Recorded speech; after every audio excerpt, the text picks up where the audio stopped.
시간이 많지 않아서 RPM을 좀 높여서 가겠습니다. 지금 공방 실사 이슈가 지금 일반적으로 그냥 환경, 인권으로 이렇게 집중돼서 알려져 있는데, 이번에 이제 이후에 통과된 걸 보면 사실상 ESG 중심으로 글로벌 공급망이 제품되는 거 아니냐라는 생각이 들 정도로 포괄적이고, 그래서 근데 다만 문제는 EU 차원의 제도도 존재하지만 각 국가별도 제도가 이렇게 진행이 되고 있기 때문에 규제의 복잡성이 너무 높아서 이게 어디까지 가능할지 모르겠습니다만, 이제 통상 외교 이런 무대 등을 통해서 지속가능 공시나 기후 공시처럼 어떤 제도의 불합리성을 논의하고 또 표준화하는 방향으로 국제적인 노력이 좀 필요하지 않을까 하는 생각을 좀 해봤고요. 지금 말씀드린 대로 이게 이제 ESG 전반에 대한 실사라는 측면이 강하고, 내용을 보면 기후변화, 폐기물, 오염물질뿐만 아니라 굉장히 포괄적입니다. 환경 하나만 봐도 생물다양성, 파리협정, UN 기후협약 이런 것들이 들어가 있는데, 특히 이제 생물다양성 같은 부분은 공급망에까지 적용이 되면 이게 상당히 한국 기업들한테 부담이 되는 내용들이거든요.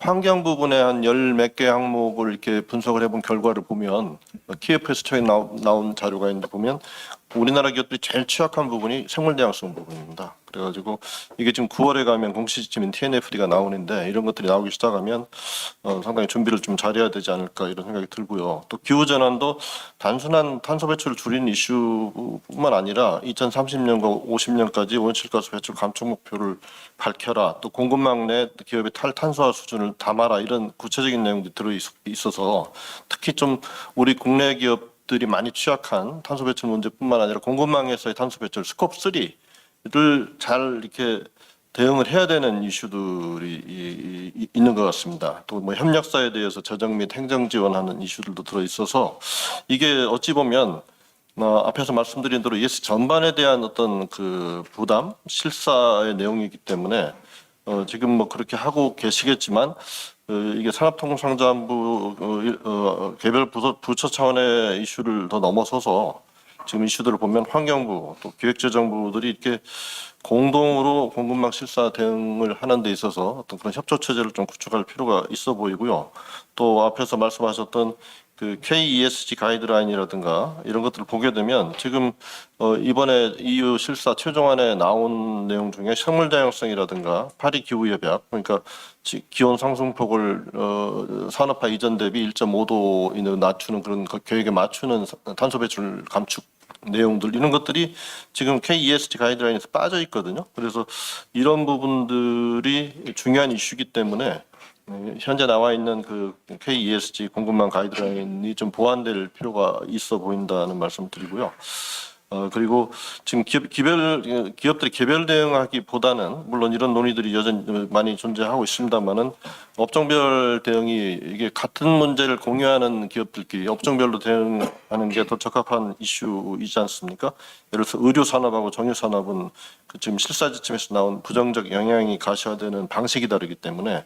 그런데 이게 국제적으로 보게 되면 예를 들어서 Responsible Business Alliance, 이제 전자 부분에 이런 게 존재하고, 또 자동차는 Drive Sustainability 해서 산업별 이니시어티브가 존재하는 업종은 그걸 중심으로 해서 준비하면 될 것 같은데, 그렇지 않은 업종은 이제 산업별 협의체를 통해서 뭔가 좀 구체적인 대응을 해 나가야 될 것 같은데, 어찌됐건 업종별 대응 체계를 잘 구축해 나가는 게 중요하고, 특히 유사한 문제에 직면한 기업들이 유사한 문제를 가지고 고민하고 있다는 걸 서로 알게 해주는, 그래서 공동으로 문제를 해결해 나가는 어떤 플랫폼적 접근도 중요하지 않을까 하는 생각을 해봤습니다.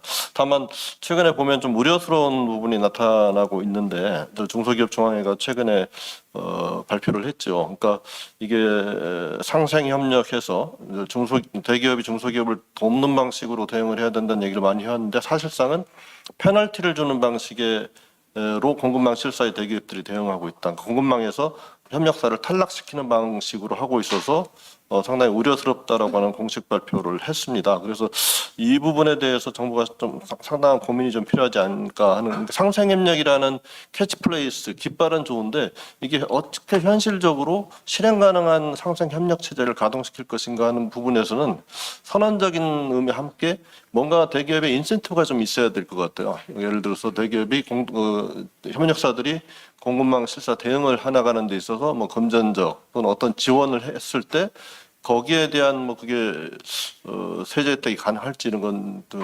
모르겠습니다만은 그런 차원의 인센티브의 시스템에 의해서 대기업이 협력사를 도와주도록 하는 게 실효성 있는 대책이 되지 않을까. 단순히 선언적인 거로는 좀 부족하다. 그렇게 되면 대기업들은 자신들이 살기 위해서 협력사를 탈락시키는 쪽으로 움직일 가능성이 더 크다. 이렇게 보고 있습니다.